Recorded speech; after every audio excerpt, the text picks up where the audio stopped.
Cut off बढ़ाया, कभी cut off बढ़ाया, कभी सुप्रीम कोर्ट गई, कभी हाई कोर्ट गई। इतनी हालात में उत्तर प्रदेश की शहरी विधायिका, शहरी कार्यपालिका शिक्षा मित्रों का जब दर्द सुनती है तो उनकी आंखों में आंसू आते हैं, हमारे आंखों में आंसू आते हैं, लेकिन न्याय नहीं मिल रहा। रोज तड़प तड़प कर शिक्षा मित्र जो है ये सोचते हैं, फोन आते हैं, भैया अब बताओ कुछ। अब क्या बताएं?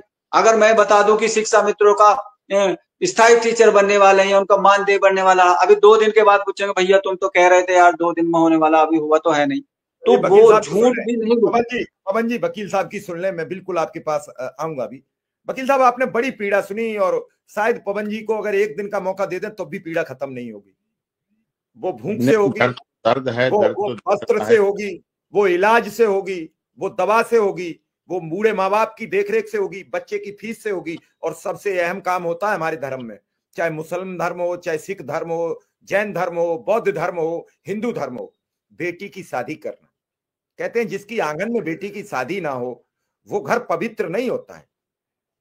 सैकड़ों नहीं, हजारों शिक्षा मित्र बेटी की शादी के लिए रात रात भर रो रहे हैं।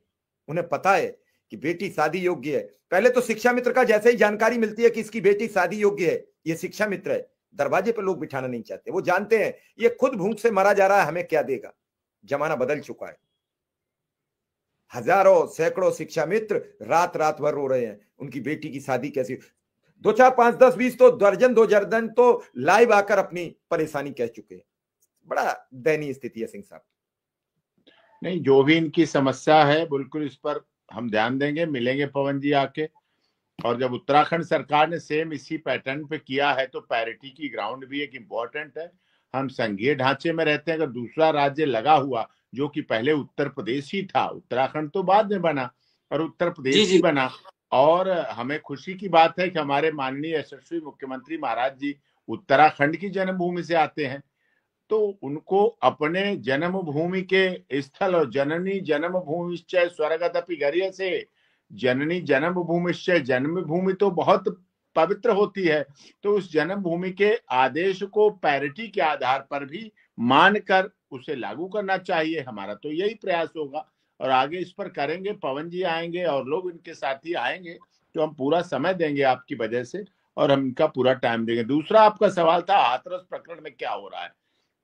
हाथरस प्रकरण में 5 लोगों के अलावा और सभी की ऑनरेबल हाईकोर्ट से जमानत हो गई है।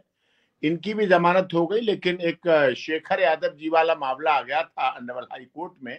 उनके मैटर फिर उस दिन दूसरी जगह ट्रांसफर हो गए, नहीं तो इन छुट्टियों से पहले हो जाता उनका भी। उनकी रह गई थी, मैं गया था उस दिन इलाहाबाद हाईकोर्ट और वो थोड़ा सा रह गया, लेकिन हो जाएगा वो भी अब।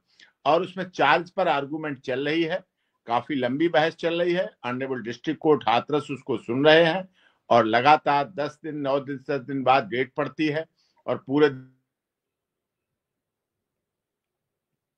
चूंकि सिंह साहब का फोन ज्यादा बिजी रहता है तो लगातार बीच बीच में जो फोन आते हैं उनसे वो हमसे डिस्कनेक्ट हो जाते हैं।